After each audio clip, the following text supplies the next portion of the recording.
제 얼굴 보면 샬롬이에요. 죽일 놈이요. 샬롬이죠. 예, 여러분들도 언제나 샬롬의 얼굴이 되었으면 좋겠어요. 예. 무슨 뜻이죠? 그동안 잘 지내셨죠? 두 번째, 현재형으로는 오늘 만나서 반가워요. 제가 도와드릴 테니 도와주세요. 미래형으로 당신에게 하나님께서 반드시 좋은 일로 축복할 것입니다. 이런 축원의 말씀. 제가 은퇴하고 마음의 허전함을 느꼈어요. 그 중에서 나를 위해 기도해 준 분이 없어지는가. 그게 굉장히 불안했어요. 수천 명의 교인들이 때마다 담임 목사 위에 기도해 주셨는데 우리 목사님과 그의 자녀들 하시는 일에 보를 주셨습니다. 그렇게 수천 명의 시간마다 축복을 받았는데 이게 없어지는 것 같아요. 그래서 발버둥을 치고 저를 위해서 기도해 주세요. 축복해 주세요. 그 중에 한 건이 새벽 이슬교회 와서 설교하면서 부탁하고 싶은 거예요. 이름 잊어버리더라도 샬롬 목사 이렇게 생각하시고 갔으면 합니다. 목사님 말씀대로 내가 또 여러분을 배울지 미지수이면서 가능성은 힘들겠다 그런 뜻이죠.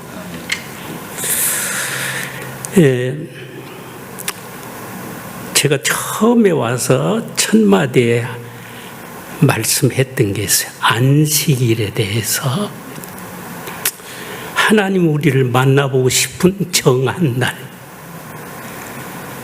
정기적으로 만나고 싶어 하시는 날.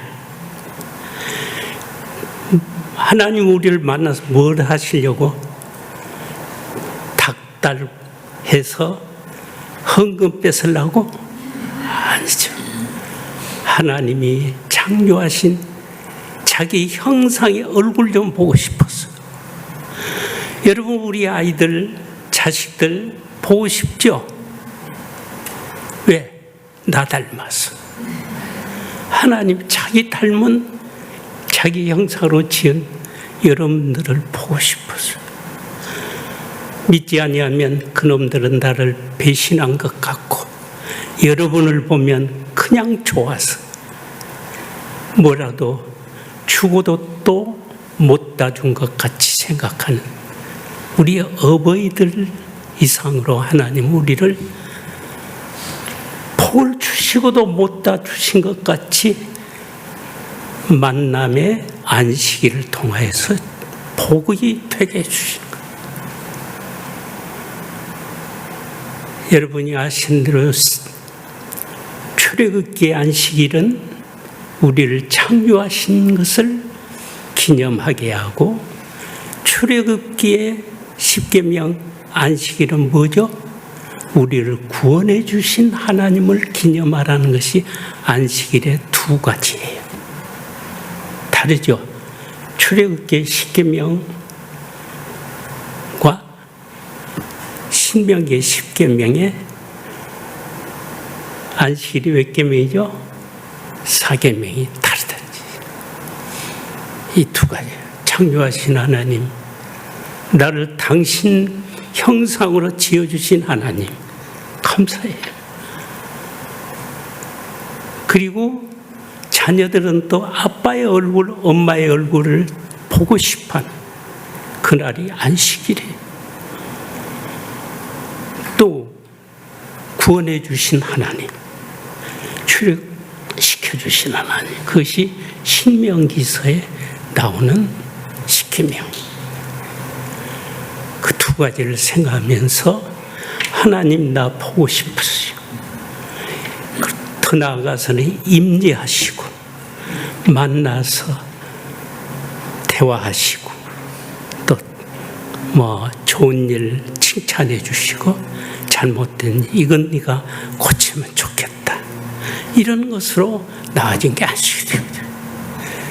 우리가 예배라는 것도 예배 드릴 때 세 가지 단어가 용어돼요. 첫째는 이 이스라엘 말로 야렌데, 야렌 경배하는 것. 두려워 경배하는 것. 두 번째가 파카트란 말인데 방문하시다. 하나님이 나를 방문하시고 나도 하나님께 만남을 갖는다. 이게 파카트. 세 번째 예배가 뭐냐면은 아바트라고 하는 에봇 아바트라고 하는데 이거는 섬기다는 뜻이지만 원뜻은 부드럽게 하다에서 왔어요. 뭐요? 하나님이 나를 만나서 나를 부드럽게 해주시고 그리고 마음의 부드러움이라고 에스겔서 36장에 나왔어요. 우리의 마음을 부드럽게 해주시고 부드럽게 한다는 말은 좋은 뜻으로 생각하시거든요. 그래서 신령과 진정으로 예배하는 사람의 마음은 부드러워져요. 그리고 하나님의 마음이 부드러워요. 그것이 바로 아바트, 에봇이라고 하는 뜻이에요. 우리가 예배라고 하는 것이 그냥 하나님께 어디야 다 말이에요. 이게 나이 들어서 확인이 필요해요. 마지막일지 모르니까. 첫째가 예배가? 큰일 났네. 예, 경배하는 거. 경배하는. 두 번째는 뭐요? 방문하시고 만나주시. 예를 들면 하나님이 사람 되셔서 아브라함을 만나러 오셨죠. 그때에 아브라함이 넙죽 엎드려서 경외하고 그렇게 예배. 세 번째 예배가 뭐요? 예, 섬긴다는 말이지만 본뜻은 뭐라고? 부드럽게 나를 다시 한번 창조해 주시겠다는 뜻이에요. 우리를 흙으로 만드실 때 부드럽게 해서 만들었잖아요. 그러니까 처음에 하나님의 형상의 나를로 다시 새롭게 해주시겠다는 뜻이에요. 예배 좋아요, 안 좋아요? 예배 드릴 때 그 생각하고 드리세요. 이 시간 나는 하나님의 다시 부드럽게 새로 만들어주시는 시간이다. 네, 차 몰다가 가스가 떨어지죠. 전기차도 별 수 없죠. 다시 충전해야죠.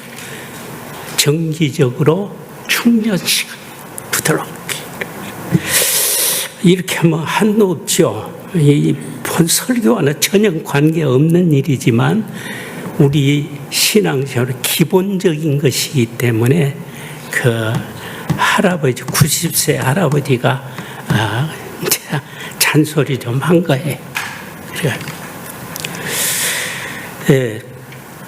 그래서 이제 또 내가 한 설교를 조금 말씀드리죠.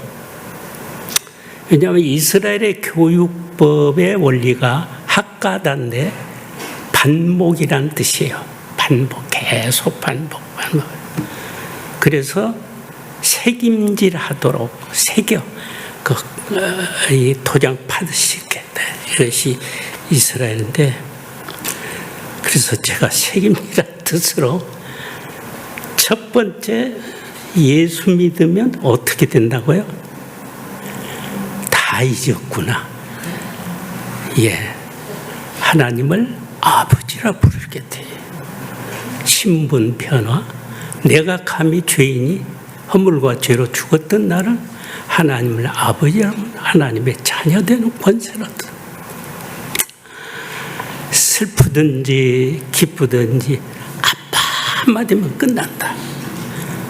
너의 쓸 것 다 알고 있단다.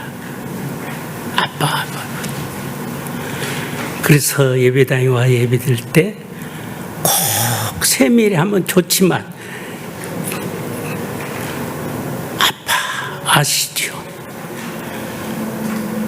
우리 시집 가서 고생하는 딸이 친정어머니 앞에 와서 가슴에 다 붙여서 엄마 한마디면 다 끝났지. 엄마는 알아. 네가 얼마나 고생하는지. 그랬듯이 그런 심리. 또 그 두 번째 뭐라고 그랬어요? 두 번째는 우리를 철없을 때 안아주시고 힘들었을 때 업어주시고 또 뭐요? 내가 잘못했을 때도 품어 용서해 주시고 길러주시고 세 번째는 영원한 경통하고 그 다음 내가 또 있어요. 예수 제일 잘 믿는 방법이 뭐라고 했죠? 그래요. 잊기에 전문가는 아니시지만 종종 잊을 수 있습니다. 사랑이죠. 그래서 사랑에 대해서 제일 복합적으로 종합센터로 만든 것이 어디? 아가서죠. 아가서 중에서 사랑이 아헤바 아카페 사랑도 있지만 아가서를 이룬 하나님 된 예수님이 나 같은 죄인을 사랑했다고 하는 이 사랑은 도트 사랑이다. 도트 다윗. 보일러가 끓듯이 나를 덮여주시는 사랑. 그래서 한마디로 하면 뭐죠? 일어나 함께 가자. 우리가 때로는 지쳤을 때, 주저앉고 싶을 때, 우리가 힘들어할 때 예수님이 오셔서 일어나 함께 가게. 함께 가면 약해도 갈 수 있죠. 왜냐 하나님의 손은 강한 손과 편팔이라 그래서 강한 손, 편팔로 그 말이 많이 나옵니다. 구약에. 내가 너희를 애굽에서 강한 손으로 편팔로 자, 그랬죠? 그 예수 제일 잘 믿는 방법 사랑이에요. 계명의 하나가 사랑이에요. 아가서에 몇 번 들었다고 했어요. 잊어도 괜찮아요. 예. 자, 하나님의 사랑에 대해서도 그건 내가 그때 이야기하는 거거든. 그래도 사랑, 신명기 7장 8절에 그래도 아무리 그래도 내가 사랑. 좋죠? 두 번째가 아까 말한 대로 열불나게 사랑해. 아가서. 그 다음에 뭐야? 고쳐가며 사랑해. 부부가 살다 보면 처음은 사랑으로 부부 되어 사랑하고 키스하지만 나중에는 티격태격 하죠. 그러나 티격태격으로 끝나면 안 되죠. 뭐요? 고쳐가면서 사랑했죠. 아내도 남편도 서로 그래야 부부 그대로 살지. 하나님 짝 지어준 사랑을 지 마음대로 깨면 안 되죠. 자, 뭐라는 사랑? 고쳐가면서 나도 고치고 너도 고치고. 그것이 구약의 3대 사랑의 원리. 신약에는 뭐 어때요? 이처럼 사랑하사. 요한복음 3장. 아까 그래 고쳐가면서는 호세아서 4장 2절인가 될 거예요. 최소한 14장이가. 내가 이렇게 나이가 드니까 조금 흐리할 때가 있어요. 고매를 바람 피운 아내를 다시 데려다가 고쳐가면서 살아요. 자, 그 다음에 이처럼 어떤처럼?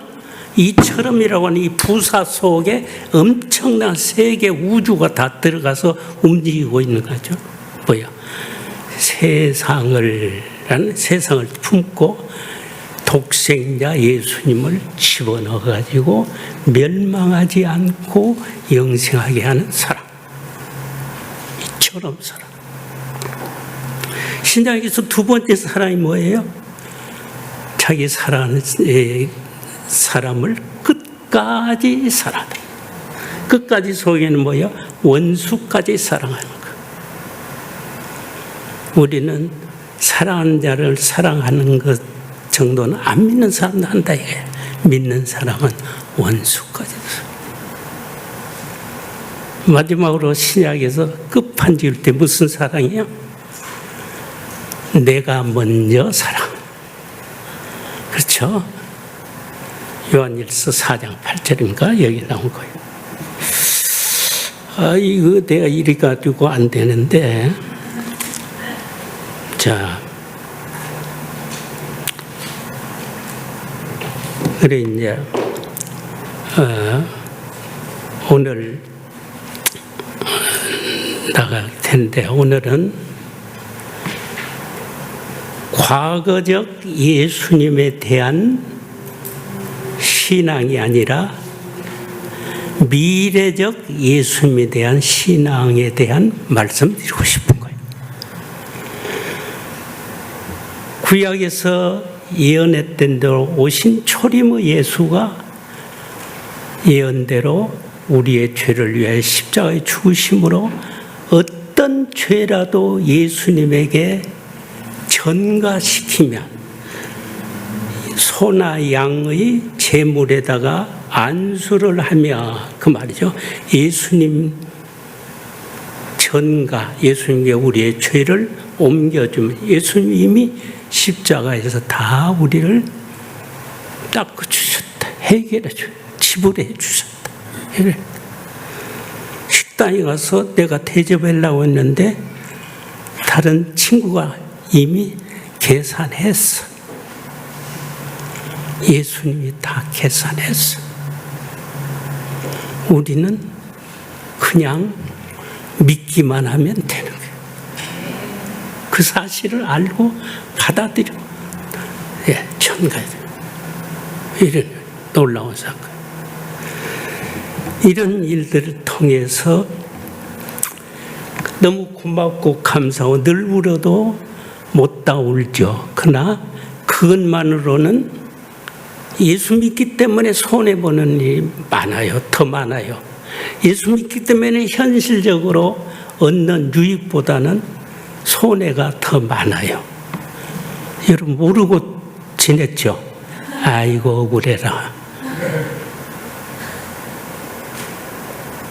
선장로님, 예수 믿고 현실적으로 좀 많은 덕 봤어요. 좀 손해본 것 같아요. 물론 저분은 착해서 덕 봤다 할 거예요. 만일 바울 사도의 이야기요, 우리 믿음의 사람이 이 세상뿐이라면 우리같이 불쌍한 자가 없을 것이다. 바울이 그 엄청난 희생과 헌신, 몇 번이나 죽을 뻔했고 몇 번이나 매를 맞았고 몇 번이나 바다에서 빠져 죽을 뻔했는데 살려요. 그럼에도 불구하고 그는 죽기까지 달려가고 죽기까지 그는 예수를 놓지 않았어요. 왜? 다음 세계가 있기 때문에. 미래. 아브라함도 그랬어요. 내가 사는 이곳에서 본향 고향을 얼마든지 갈 수가 있었지만 가지 않았다. 왜? 나에게는 하늘에 더 좋은 터를 닦아준 것이 있기 때문이다. 미래의 예수를 말하지 아니하면 사실은 현실에서 우리가 예수 믿는 토닥거리다 끝납니다.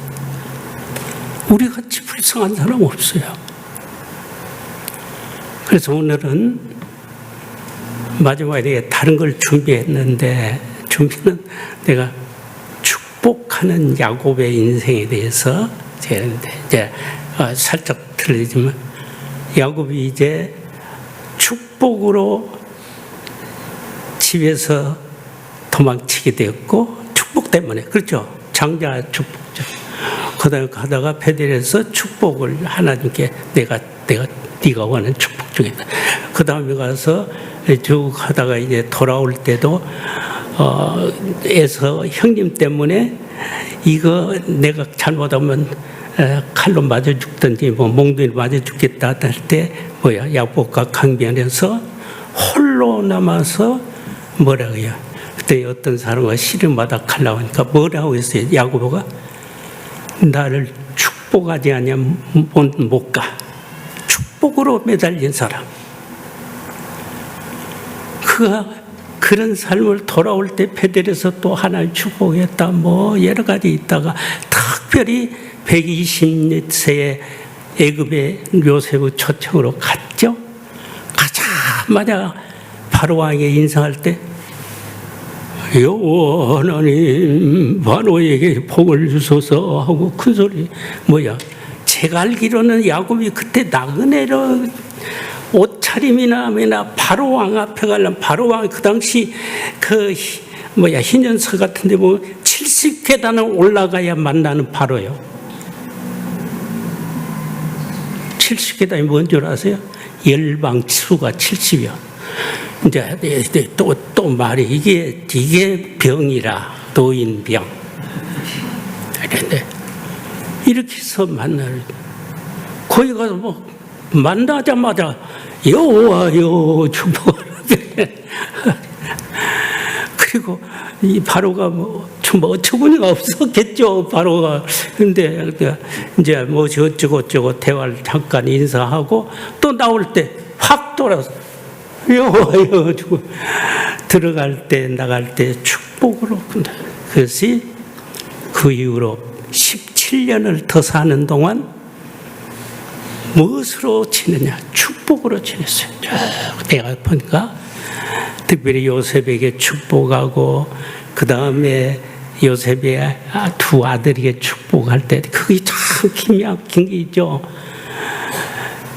요셉이 두 아들 므낫세와 에브라임 두 아들을 데려다가 축복하니까 야곱이 눈이 보이지 아니하고 드들을 떨면서 오른손을 어디로 두죠? 작은 아들에게 대고 왼손을 오른손을 그래 므낫세와 에브라임이죠. 므낫세는 잊어버린다. 이건 에브라임은 2배의 축복이라는 뜻인데. 그렇게 요셉이 놀래가지고 이거 아버지 이게 큰 아들이 나도 안다 2번 나와요. 나도 알아. 그럼에도 불구하고 왜 하필 그 오른손과 왼손을 꼭 그렇게 했어야만 되는가? 이게 내가 지금까지 아니면 오랫동안 고민했던 거예요. 오른손의 축복은 어떻고 왼손의 축복은 어떻단 말인가? 왜 굳이 야곱은 고집을 부렸던가? 그런 것까지 설명하면 큰일 난다 이거. 오늘 설교 시작도 안 하고 목사님 미안합니다. 그건 나중에 기회 되면 이야기하죠. 여러분 축복하세요. 그래 축복하세요. 이게 그래서 그 다음에 이제 축복에 대해서 이야기 그만하고 오늘 이야기 이제 오늘 말씀 인자 들어가요. 미안합니다. 그래도 중간에 내려가셨으면 내려갈게요. 56분 11시 반까지는 괜찮죠? 1시간 예배 드려야죠. 예. 자.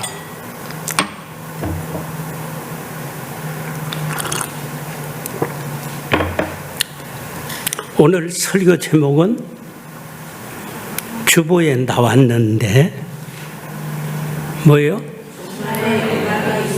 종말에 영감이 있어야 합니다. 이 must 꼭 해야 됩니다. 그 뜻이. 왜 그러냐면 마태복음, 마가복음, 누가복음 세 복음서에 나와 있는데 말세로는 대해서 딱 이 말이 딱 못을 받고 세 못이 있어요. 마태복음 24장 35절, 마가복음 13장 31절 13, 31 되돌려 놓으면 되죠. 그 다음에 누가복음에는 21장 33 가만히 보면 외울 기억 건더기가 있어요. 다 24, 35죠, 31이죠, 33이니까 홀수로 딱딱 돌리면 돼. 이게 다 기가 막혀. 나같이 미련한 사람도 꽉 있더라. 그게 무슨 말이세요? 내가 지금 이 하는 말은 천지는 없어질지라도 내 말은 없어지지 아니한다. 그 말은 무슨 이거 못을 박은 거야. 이 말씀에 대해서 절대적으로 이루어지는 거니까 주시오. 무엇이 근다고 그랬어요? 내가 지금 하는 말에 대해서 쉽게 종말에 대해서 종말 말세 조금 달라요. 말세의 말이 종말이야. 끝 종자 마지막 말자. 종말에 영감이란 말, 영적 감각을 가지십시오. 그 말이에요. 감각이 없이 살면 그게 무슨 인간이요? 식물인간. 영적으로 감각이 없이 살면 영적 식물인간. 특별히 예수님의 재림에 대한 감각을 가지십시오. 예수님이 나를 위해 십자가에 죽으셨다. 좋습니다. 그는 과거 예수예요. 그렇다고 해서 없앤단 말이 아니에요. 그것에 매이지 말고 미래의 재림 예수를 바라보십시오. 이 감각이 살아나야 된다. 요사이 한국 그리스도인들이 내가 종종 어떤 저 교회 이렇게 좀 큰 교회나 이럴 때 한번 가보면 거의 과거적 예수의 십자가의 구속 거기에 머물러 있더라고요. 어떤 감각이 없어요? 미래 예수에 대한 감각이 없어요. 이것이 제가 불안한 거예요. 미래적 예수, 재림 예수만이 우리의 모든 성경을 다 클라이맥스로 성취시킨 것이 재림이거든요. 그동안 울었던 거, 그동안 헌금했던 거, 그동안 참았던 거, 그동안 억울했던 거, 그때 다 계산하잖아요. 계산 안 해요? 그때 계산. 그때를 우리는 기대해야 돼요. 거기에 대한 감각이 있어야 돼요. 그래서 아까 제가 이 찬송 불렀던 거 우리 한번 불러보면 좋겠는데 9장이죠. 지금 영원의 이때여 내가 예배한다. 그래 한번 그것만 한번 4절인가 부르죠. 4절. 여러분 9장 4절 우리 한번 부르고요.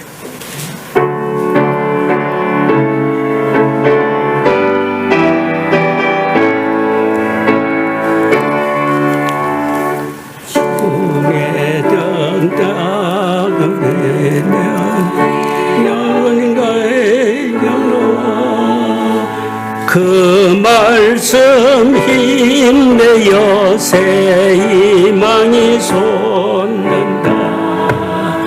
고난도 슬픔도 이기게 하시옵고 영원의 이때여 살아가게 하소서.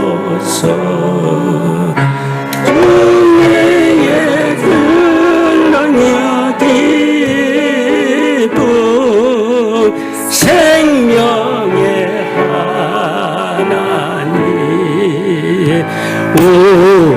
우리 예배를 받아주시옵소서.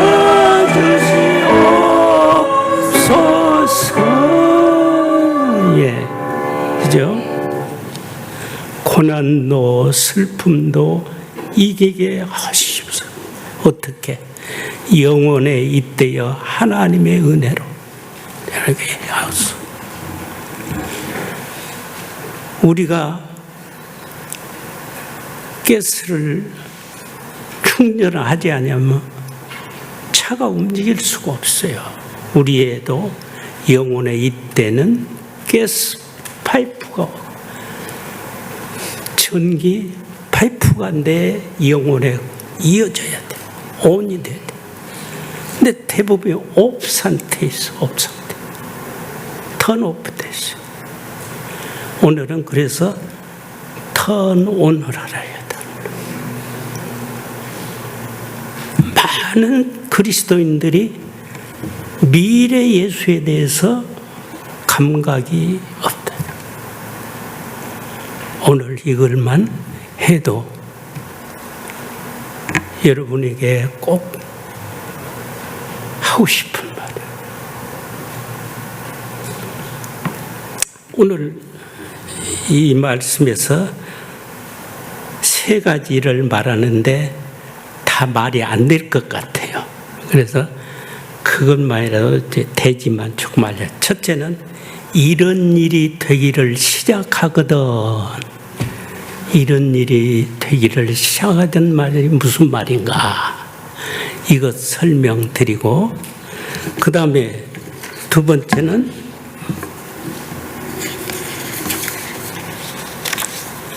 일어나 머리를 들라. 그건 무슨 말인가? 일어나 머리.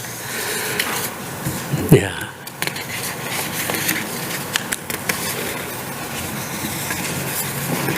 크게 나누면 두 가지만 이야기할게요. 예. 그래서 오늘 시간이 될는지 모르죠. 하여튼 그 안에 정한 시간 내에 끊을 테니까 안심하세요.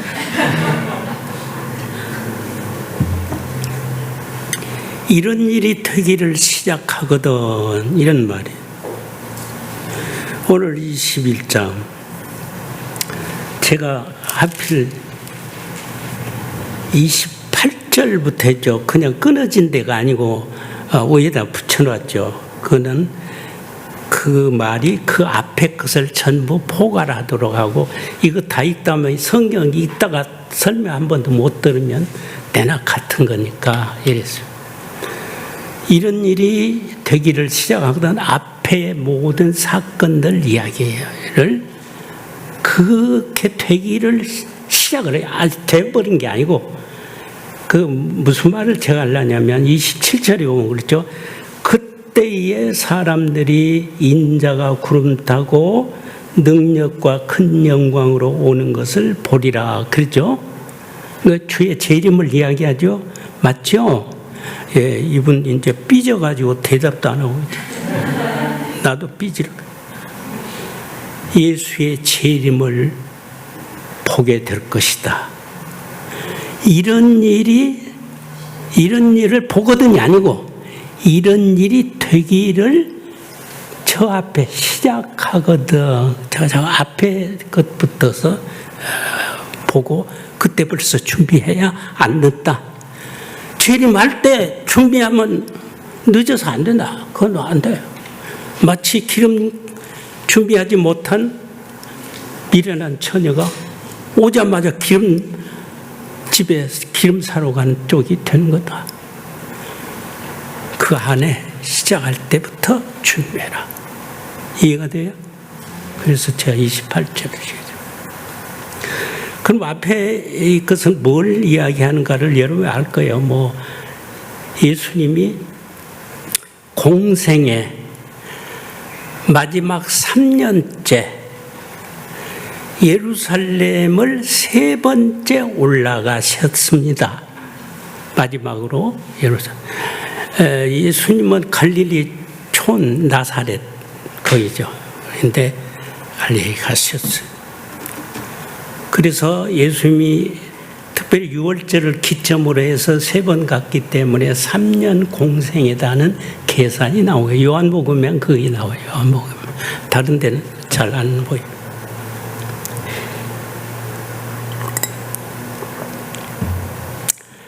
갔는데 성전이 너무 참 복잡해. 첫 번째 요한복음 2장에서 예루살렘 갔을 때 한번 뭐였죠? 야단쳤죠.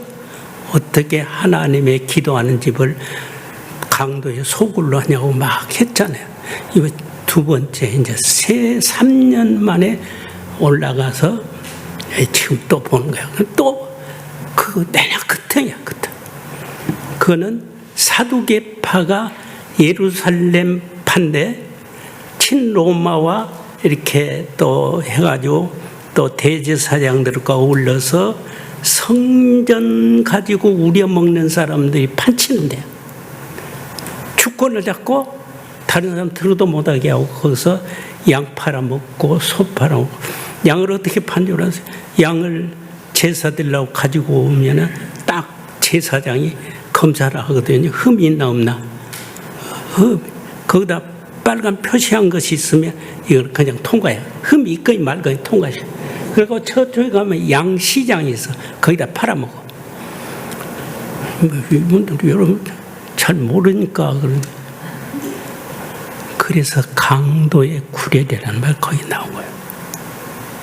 돈 바꾸치기, 환전, 성년세란 따로 바꾸치기를 하면 그걸 리베이트 그걸 막 주고 이렇게. 그래서 강도에 그래. 도저히 예수님 참을 수가 없는 거예요. 그래서 성년척을. 그러니까 대제사장 이 제사장 파거든 거기는. 예수님은 저기 갈릴리파야. 거기는 바리새인들과 서기관들의 회당파죠. 여기 사두개파는 예루살렘 성전파고. 그러니까 예수님이 그렇게 하니까 대제사장이 나와가지고 네가 무슨 권위로 이런 짓 하냐? 확 붙었어. 예수님이 또 설명을 해줘. 하나님의 성전이 있을 테느냐? 거기서 이제 또 몇 가지 교훈을 하시고 성전에서 나오시게 됐어요. 근데 제자들은 이 갈릴리 촌놈들이 되기 때문에 성전이 그때 헤롯이 아주 근사하게 대리석을 가지고 이렇게 지었거든요. 좀 제 말 듣고 있습니까? 하나 움직이지를 않으니까 오늘 지금 영감이 있는다고 했는데 영감이 오히려 끊어진 것 같아. 그러니까 제자들이 이 성전 뭐 이렇게 헤롯이 시간을 지체하면서 화려하게 재건해 주었거든. 왜? 자기 투표 표들라고 질질 끌어가면서. 그때나 지금이나 똑같아 이놈들이. 그러니까 이 제자들이 촌놈들이 보니까 이렇게 우리 성전이 좋구나 막 이렇게 하고 있는데 어떤 한 제자가 아마 내 생각이 이거는 요한이나 그런 것 같아. 예수님 이 돌 보세요. 얼마나 기가 막히게 좋습니까? 이렇게. 예수님이 그 말을 듣고 뭐라 잘 들어라. 내가 진실로 너에게 말하노니 이 돌이 돌 위에 첨 놓이지 아니하고 파괴되리다. 그대로 로마 군인 디도 장군에서 70년경에 왜 돌 위에 돌이 첨 놓이지 않아서 그 안에 금이 있다는 소식이 들렸어. 로마 군인들이 부술 때마다 금 찾으려고 돌마다 다 뜯어내. 그렇게 해서 70년 이스라엘이 완전히 망해버린 거예요. 그 사건이야. 예수님 말씀은 천지는 없어질진저 예수님 말씀은 없어지지 아니한다. 사건이 벌어지죠.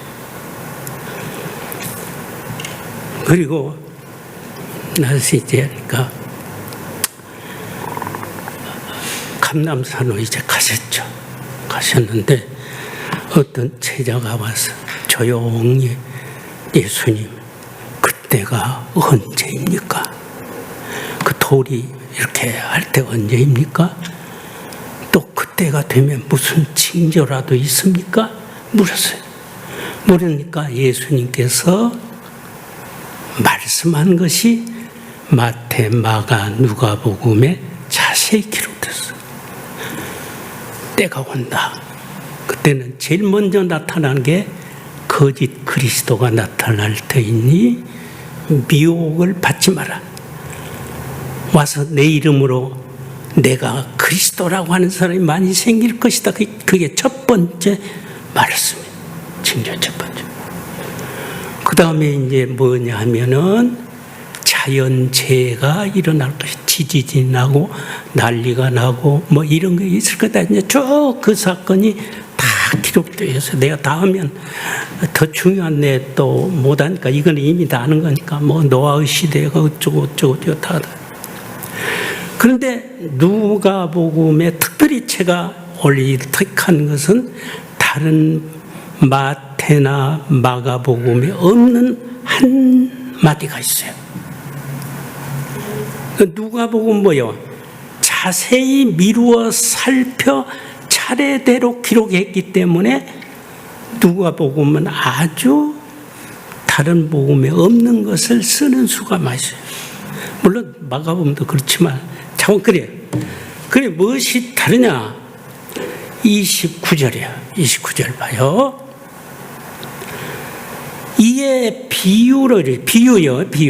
이르시되 무화과 나무와 모든 나무를 보라 그랬어요. 다른 데는 뭐라고 그러냐? 무화과 나무가 이 잎이 연하여 지고 그러면 여름이 가까운 줄 알라 이렇게 나와 있어요. 다 마태나 마가나. 근데 얘는 하나 더 뭐 있어요? 모든 나무가 들어있는 거예요. 이건 뭐예요? 이건 비유예요. 무화과 나무 비유는 뭐니까 우리가 다 잘 알죠. 유대인들을 말한다. 유대나라를 이스라엘을 말한다. 그럼 모든 나무는 뭐야? 이방 열방 나라의 나무도 징조를 볼 것이다. 다른 복음에 없어요 이게.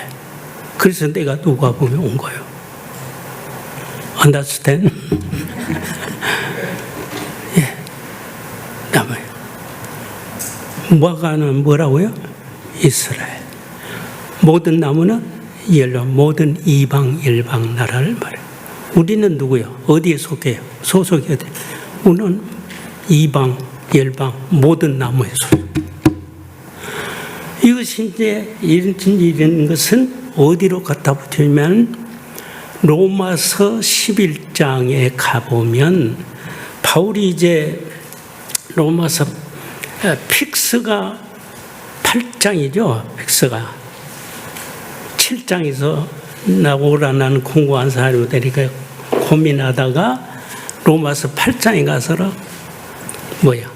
성령의 법이 너를 해방시켰다고 확 독립선을 해주죠.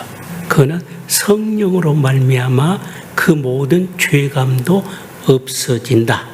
이제 이런 뜻으로 8장에 나오잖아요. 그 말씀을 바울 사도가 쭉 하다가 9장에서부터 다시 자기의 하나의 걱정거리 소원하는 바가 있는데 자기 민족이 버림받아 이방인이 이렇게 잘 믿고 교회가 부흥되는 것에 대해서 마음이 내 민족은 왜 이렇게 버림받았나? 우리 유대인들은 왜 이렇게 예수 안 믿나? 그런 뜻이죠. 그것에 고민, 갈등, 바라는 바 소원이 9장에서 10장으로 계속 번짐해서 11장에 가서 이방인들이 번성해서 충만수가 일어날 것인데 우리 백성은 이게 버림받아서 어떻게 되나? 너무 걱정 말아라. 나중에 이방인의 수가 차면 그 다음에 뭐요? 다시 유대인의 남은 자들을 하나님 구원하시기로 계획하셨다. 이걸 풀어주는 것이 11장이에요. 그리고 마치고 이제 12장에서 예수 믿는 사람 이렇게 살라고 나오는 것인데, 이런 역사를 가져올 때에 나온 말씀과 매칭이 되는 거예요.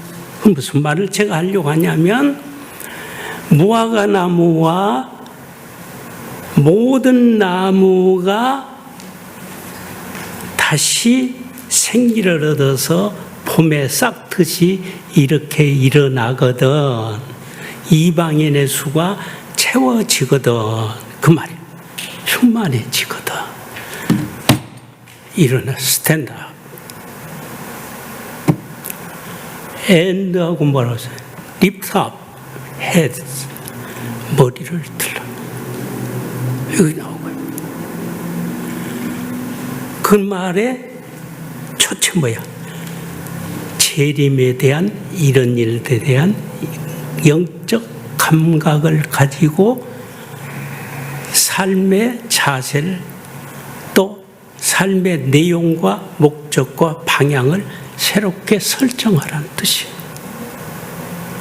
다시 말하면 예수님의 미래적 재림을 향한 나의 삶의 프로젝트를 만들라고. 내 인생을 어디다 표를 찍어야 되냐? 어디다요? 재림에다가 찍으라. 그렇게 아시겠죠? 그래서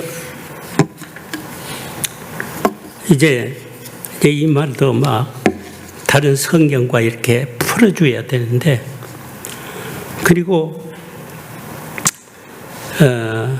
내가 시간 때문에 저게 잘 모르겠는데, 그렇죠? 여름이 가까운 줄 알라 자연이 안 하니, 주를 자연이 알게 됐는데, 이와 같이 너희가 이런 일이 일어나거든 보거든 하나님의 나라가 가까이 온 줄 알라. 내가 진실로 너희 말은 이 세대가 지나기 전에 모든 일이 다 이루어지리라. 그리고 다른 데는 구속이 가까웠다, 그런 말이 나와요. 다른 마태복음에 거기 이제 속전이란 말이 나오는데, 갚아라고 덮는다는 건데, 갚아준다, 덮어준다, 처리해준다, 그런 뜻인데, 예를 들면 여러분 그 성막 제도에 대해서 좀 알죠? 지성소에 가면은 지성소 법궤가 있는데 그 뚜껑이 뭐예요? 속죄소거든요. 속죄, 거기 덮는다는 뜻이에요. 그 지성소에 대제사장이 1년에 한 번에 들어갈 수밖에 없는데, 그때 갈 때 제일 먼저 향단에서 향불을 피워야 돼. 그러면 그 향불의 연기가 지성소 안에 가득 찰 때 들어가는 거예요. 왜? 직접 보면은 제사장이 죽어. 그러니까 연기, 향불로 속죄소 같은 걸 쫙 보지 못하게 이렇게 하는 그런. 그것도 거기에 이제 또 하면 또 시끄러우니까 내가 이제 그만하고. 그래서 이 향불이 뭐죠? 우리 성도의 기도라, 그런 뜻이죠. 기도가 우리를 덮어준다는 뜻인데, 이런 뜻으로 나오는 역사가 일어나는 거예요. 속전에서 출애굽기 30장 12절부터 보면 거기 딱 하나만 설명할게요. 거기 가면은 사람을 계수하라. 근데 조사하라 그래서 조사하라. 거기 어디 30장 출애굽기 또 엉뚱하게 창세기가 30장 없는데요 하지 말고 출애굽기 30장 12절 한 번만 보세요. 중요한 거기만 내가 설명하고 내려갈게요. 누가 읽어보세요. 조사란 말이 있어요, 없어요? 응? 제가 청각이 약해요. 만 90세라니까요. 조사란 말도. 인구를 조사하는데 개수를 하라는 말과 조금 다르요. 개수는 방문하다고, 조사는 이제 머리를 들라는 말이에요. 머리를 달라. 이 말을 하려면 또 근원부터 찾아야 되는데, 하나님이 지명해 주는 사람이라고 볼 수도 있는데, 예를 들면 아무개 집사님 그러면 딱 불러도 이렇게 합니까? 집사님, 예, 거기 숙여 있다가 아무개 집사님, 목사님 부르시면 어떻게 해요? 그게 머리를 들어요. 조사할 때 그러냐. 딱 하면 딱 드는 사람의 있느냐, 몇 사람이냐, 머리를 든 사람을 헤아려 보라는 것이 조사이게. 그것이 키다사라는 거예요. 키다사. 히브리 원어에서 그래. 그런 머리를 든 나사에서 왔는데 이것을 조사해 봐라. 누구를? 머리를 드는 사람. 그래서 조사할 때 하나님이 이제 조사합니다 하면 딱 머리를 든 사람만 체크를 하는데, 그 체크의 표시로 뭐라냐면 속전을 내라 그래서 그 다음에 보면 반세겔. 그 우리 요사이 신학자들이 설명하기는 한 우리 이틀 품삯 정도 된다고 그럽니다. 우리 이틀 한국에서 한 10만 원, 20만 원 합니다. 이것을 하나님께 드리는데 이 속전을 계산하라. 속전 계산이 조사야. 조사를 하는 거다. 그걸 뭘 말하는 거예요? 뭘 말하는 거예요? 하나님이 부르실 때 응답하는 머리 든 자를 하나님이 쓰시겠다는 거예요. 민수기서에도 그 말이 나옵니다. 민수기도 20세 이상 싸움에 나갈 만한 자를 계수하라. 그렇죠? 60만 3,550명 1차 계수. 그래서 이런 것이 있어요. 다 속절을 드리는 거예요. 그래서 신약에 오면 예수님께서 그 세금을 내라고 하니까 그 베드로에게 가서 낚시질하면 고기 한 마리인데 거기에 두랩돈 들었을 건데 그거 한다는데 그거 하나 가서 내라. 그 성년세요. 이게 성년세. 그만 성년세. 남자의 20세 이상 하나님 앞에 쓰임 받길 원하는 사람들에 대한 값을 매기는 거예요. 이게 그걸 성전세로. 그래서 성전을 위하여 수고하는 사람을 위해 쓰라고 그래서 그래서 이제 나중에 예수님 시대는 성전세라고 그래서 성전. 그것이 반세기를. 이 사람 뭐야? 누구야? 하나님이 부르실 때 머리를 들고 응답하는 사람. 오늘 우리 누가복음에 머리를 들 날을 매칭한 뭐야? 예수님의 재림이 온다고 감각이 있는 사람 그때 머리를 든대. 재림하신 예수님을 영접한 자세로 들어간다. 그래서 재림에 대한 영감을 가져야 된다. 네. 직류가 시작됐는데도 안 하고 있다가 이제 딱 내리면 그때는 이미 늦다 이거야. 그래서 이제 그러면 이거 큰일 났네.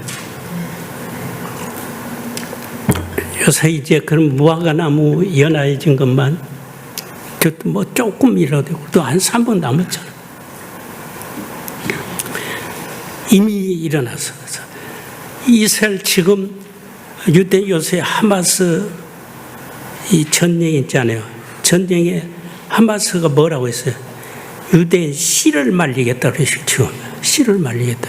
그것이 다 우리가 성경을 보는 사람은 알아요. 아, 이 소리구나. 유대인의 씨를 말리겠다는 것이 사탄의 공략이에요. 왜? 유대인이 살아서 예루살렘으로 복귀하는 것을 알리야 운동이라. 알리야, 올라간다, 예루살렘 올라간다. 그 운동이 시작됐어요. 이미 48년 5월 18일 14일인가 이스라엘 독립하고 우리나라는 그때 역시 같이 2차 대전으로 해방돼 가지고 2차 대전에 해방된 나라가 11개국이거든요. 11개. 그 중에서 유일하게 우리하고 비슷한 나라가 이스라엘하고 우리하고 똑같아. 역사적으로 일어난 일이기 때문에 이렇게 돼요. 그래서 지금 이스라엘이 알리야 운동은 우리가 예루살렘으로 가자, 올라가자. 그래서 시편에 보면 성전에 올라가는 시편이 있죠, 노래. 그것이 이루어지고 있어요. 성전에 올라가는 노래가 시편 후반에 있어요. 그 할렐루야 대곡으로 나가죠. 그것이 이제 예수님 재림 대곡이에요. 그 시편 그냥 편집된 게 아니에요. 이래서 이게 올라가는 게 알리야 운동. 한번 따서 알리야, 몰리야.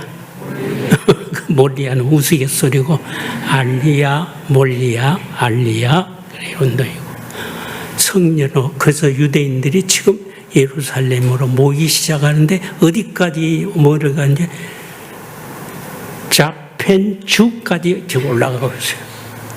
일본에도 유대인들이 있어서 제일 먼저가 블랙주, 아프리카의 흑인 주들이 올라가 있어요. 이렇게 이제 시작됐죠. 지금 인구가 지금 거의 1,000,000명에 이르고 있어요. 근데 그게 한 70%만 유대인이에요. 거기 가지고 이제 내가 바쁘니까 지금 말이 왔다 갔다 합니다. 바쁠수록 천천히 이렇게 해야 되는데 이 알리야 운동이 일어나서 지금 사방 각지에서 나오네요. 그러나 그 중에서 이제 무엇이 일어나야 되냐면은 알리야에서 그 뭡니까 제가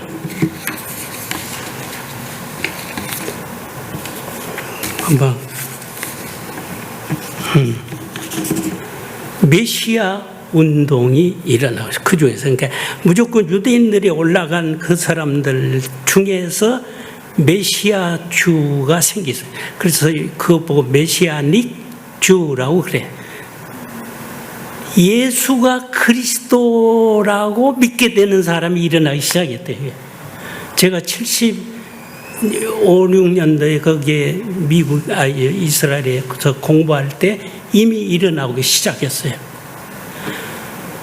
그들은 죽어도 살아도 예수는 메시아가 아니라 한 사람들이 유대인들이. 그 사람이 거의 1,000,000명이 지금 올라오고 있어요. 그 중에서 메시아닉 주로 하는 사람이 약 1만에서 2만 정도로 통계가 나와 있어요. 그런데 그렇게 왔다 갔다 하는 것은 믿고도 믿는다 하면 또 잡혀가는 법이 있기 때문에 그래 함부로 요새 공산주의 국가에서 예수 못 믿게 하죠. 그런 식이 유대인 나라에서도 있어요. 유대인 종교를 버리고 이탈했다 이거예요. 그러니까 내가 친히 봤어요. 그것을 보고 메시아닉 주 무화과 잎이 트고 있다 이거야. 문제는 바울 사도처럼 버림받았지만 언젠가는 우리 남은 자 유대인들도 예수 믿게 될 거야 라고 하는 그것과 매칭이 되는 거예요. 세 번째 운동이 일어나죠. 메시아닉 주 운동에서 또 원하는 게 제3성전 지키요. 그래서 지금 예루살렘에 가면 황금 둠이 있죠. 이거는 이스라엘 내 이름이 잊어버렸다. 이스마일족들의 그것이거든요. 유대인 거가 아니에요. 아라비아 사람들. 거기를 헐어버리고 제3성전, 1성전 솔로몬, 2성전이 스룹바벨이 지은 성전, 세 번째가 이 성전이 지는 건데, 저는 성소별로 보면 5성소라고 할 수 있는데, 이것을 짓고 거기에다 통해서 하나님이 애굽에서 불러내신 것 중에 나의 소유가 되고 제사장 나라가 되겠다니, 제사장 나라가 되겠다는 프로젝트가 이미 설계는 나와 있는데, 그거 하다가는 세계 방방곡곡에 이 이슬람들이 들고 일어나기 때문에 지금 못하고 있거든요. 내가 있을 때 설계가 나왔다고 했어요. 70년대. 그래서 이제 그러다 보니 33분. 이 메시아닉 주에서 삼성전 제사장 나라 운동이 일어나기 시작하면 예수님의 재림이 온다는 얘기거든요. 이게 타임테이블이 되어 있어요. 이 감각을 가지십시오. 그저 구속받아서 감사합니다만 하시지 말고, 이제 나의 모든 신앙생활에 완전히 픽스 플레이가 되고 꽃이 피고 열매 맺을 때 예수님의 재림을 감각을 가지고 모든 삶의 프로젝트를 만들고 사십시오.